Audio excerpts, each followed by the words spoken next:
sound good. Isn't this the best band, Olivia? We're first day back. Look at that band. They're with us every day of the year. Fantastic. It's our party in the door. Have you? Lovely day. We did Kerri Ann. I played for Olivia at the Opera House a few years ago now, wasn't it? Yeah, it was. We did Sunday night at the Opera. It was about 3 years ago, I think. Yeah, plus a few zeros, probably. Well, it is great to have you back. And now I said when Circliffe wanted to do the 40th anniversary tour, did you jump at the chance, or are we talking a little hesitant? No, actually, no, I was ready to do something, and I didn't really know how to get back into it, and I just started recording an album, and the suggestion came through that would I like to do the tour with Cliff, and actually, it felt comfortable, and I said yes before I realised what I'd done, and I'm really glad I did. It's really a wonderful experience, and working with Cliff is very comfortable, because we've known each other for so many years and worked together for a long time and know each other well, so it's wonderful. Why the fear is it the live stage performing? Because you've done lots of albums and TV shows, so what was it you were hesitant, or why haven't you done a concert? The last tour I did, actual tour was in 1983, which is really a long time ago. I've done, you know, the odd song here on a charity performance and things like that, but not a concert tour. And I think after what I've been through over the past years, I thought, nothing really scares me now. You know, I really want to go back to singing for the joy of singing, which is how I started. But were you not doing it because of stage fright? Yeah, for a long time I was put off by that. It was such a nerve-wracking experience that, you know, I wanted it to be perfect and I'd worry about every aspect of it. But the last few times I've been in Nashville recording, and people there get together and just jam for fun and sing and do charity concerts for each other in each other's schools, and maybe sharing a stage with Michael McDonald and Larry Carlton and Donna Summer, and it's all very just normal. And so I think I was ready to do it, and so when Cliff asked me to do this, it was just perfect because it's his tour. I'm a guest, which kind of takes the pressure off me as well, and singing with him is a pleasure. And so I'm really enjoying myself. We've done 2 shows already in New Zealand. And enjoying it? Yeah. Great. Well, we can't wait to see the tour. We'll tell everybody more about those dates shortly. Okay. Now, Jeff played that great song. I couldn't believe it when I was reading this weekend.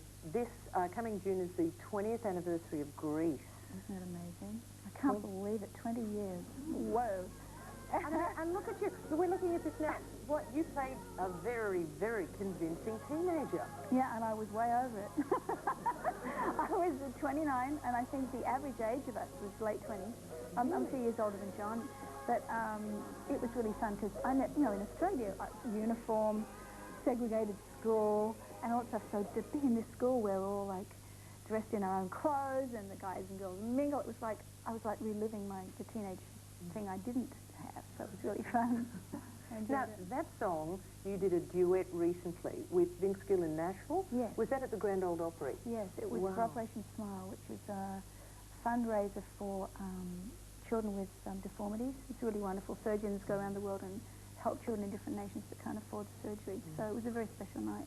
But going back to Nashville and working with a country performer, because country, we do forget that Olivia Newton-John's roots are really country. You were named top female country performer in America 1974. Which is pretty amazing because I'm Australian. I was living in England. The songs were written by an Englishman. They were produced by an Englishman and an Australian.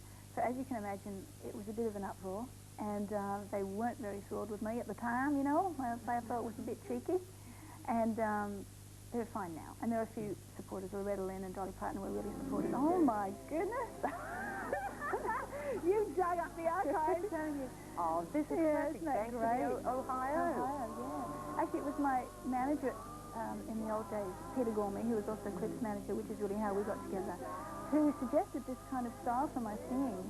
Because I kind of fancied myself as this balladeer, you know, sing these dramatic songs. I really wasn't ready to sing, but that's what I thought of myself. So he said, no, I think this is what you should be singing, and he was right. And he gave me If Not For You and Thanks for Ohio, and then John Russell, who was one of the Shadows, wrote Let Me Be There If You Love Me and Please Mr. Please, which were very big successes. So I was a country singer. Some of these are on your new CD. But you're actually going back to your country roots, back to Nashville, got a new Nashville manager. Yes. So what do we expect from Olivia Newton-John after the tour? Well, I have an album coming out in, I think it's the April, May. And I spent 6 months in Nashville writing with Nashville writers and finding songs. And I recorded, this is the first time I've ever done an album this way. I recorded with 6 different producers. So it was really fun because I do 2 with this one and 2 with that one. So I would literally, when we were mixing the album, which is when you take all the tracks and balance all the sounds, I flew in and I'd go to one studio, listen to mix, drive to another studio, listen to mix, and drive to another. And the album was done in about 6 weeks. Usually, you know, it takes a long time because one producer has to do everything. But this way, they all did their thing, and it was really an exciting way to record. I enjoyed it. So a whole new direction for you. Yes. And I keep reading about you and Vince Gill. Oh, yes. We did this one song, and suddenly we were it. You're nice. So there's no truth to it. No. See, so you heard it. We have the same management, though. Isn't it awful when people write such rubbish about you? Yeah, he's a sweet guy. He's a really wonderful singer, too. Really great. Well, would you be gracious enough, Olivia, to stay with us and have a chat with Circus Richard about the tour? Because I'd just love to see you two together. Yeah. I mean, I saw you with Burt Bacharach out there having a little conflab, and it's really nice to have good people on the show. We're very grateful.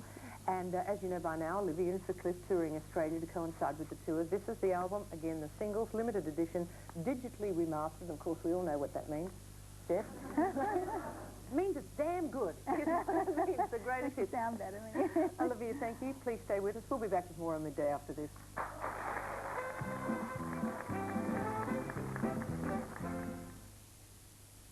Well, they're on tour together to celebrate his 40th anniversary show business career. It's a pleasure to welcome both of them back to Midday, ladies and gentlemen, Sir Cliff Richard and Olivia Newton-John.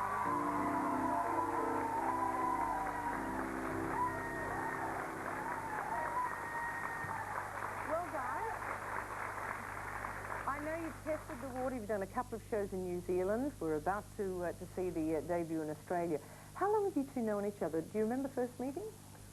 It's in excess of 30 years. Over 30 years. Yeah, because... I was in kindergarten, of course. and I was a child star. Yeah.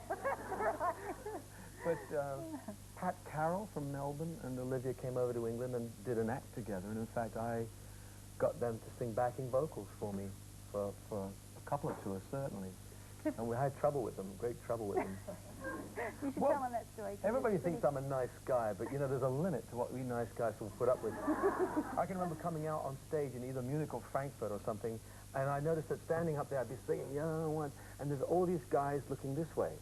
And Pat and Olivia had somehow sidled their way down to the towards, they were about two feet behind me, going, all this. So I just got the next day, I got my manager, I said, look, can you put them behind the piano? And he did it. And we raised the lid. Solved that one instantly. So tell us what we can expect from the show when people go to see you. You sing songs together. How do you work out the showbiz? Well, Cliff starts, it's his show, so he starts the show off and then introduces me probably about halfway through the first half.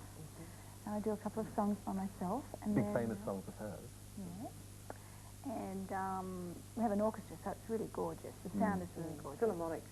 Yeah, it's really Was lovely. it tough to get, we were talking about stage fright before. How tough was it to get Olivia to work with you? Well, it's taken a few years because the last time we actually talked about this, although I've thought about it many times since, was the bicentennial year. We were both in Sydney, and I had this idea of... I remember I was with Tim Webster, I hosted that show from the Entertainment Centre. That's right, yes. Now, that's when we talked. And you didn't remember me. Oh, Kerri, yeah. Well, you just look so much younger. Okay. I was just starting to like you for a minute. But, you know, I actually said to her, wouldn't it be great if we split a show, 50-50, we'll do our own single solo hits and then do a whole load of duets. And I thought of doing a kind of Xanadu thing where in Xanadu she was the kind of mythical character, so that every time she appeared, she was always 6 or 7 feet above the stage and she said no. Well, she was busy looking after a child and obviously doing other things as well. So this time it worked out. So it's great for me to have her along. It's a big boost for my show, and I feel rather thrilled that I can introduce it back to the Australian public. Well, Australia is very excited, so do not forget Australia. You can see Sir Cliff Richard, Olivia Newton-John together. 40th anniversary tour. The dates are on your screen. Melbourne Park, right through Entertainment Centre in Brisbane, into Adelaide, the Entertainment Centre in Perth. It'll be a spectacular show. And we're just so glad the two of you could spend so much time with us today. It's really nice. Well, there's nothing else for us to do.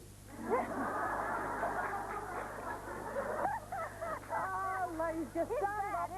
It's the whole tone of the year. This is our first show. It's a whole great show. But it really is. Do that Elvis thing again for us.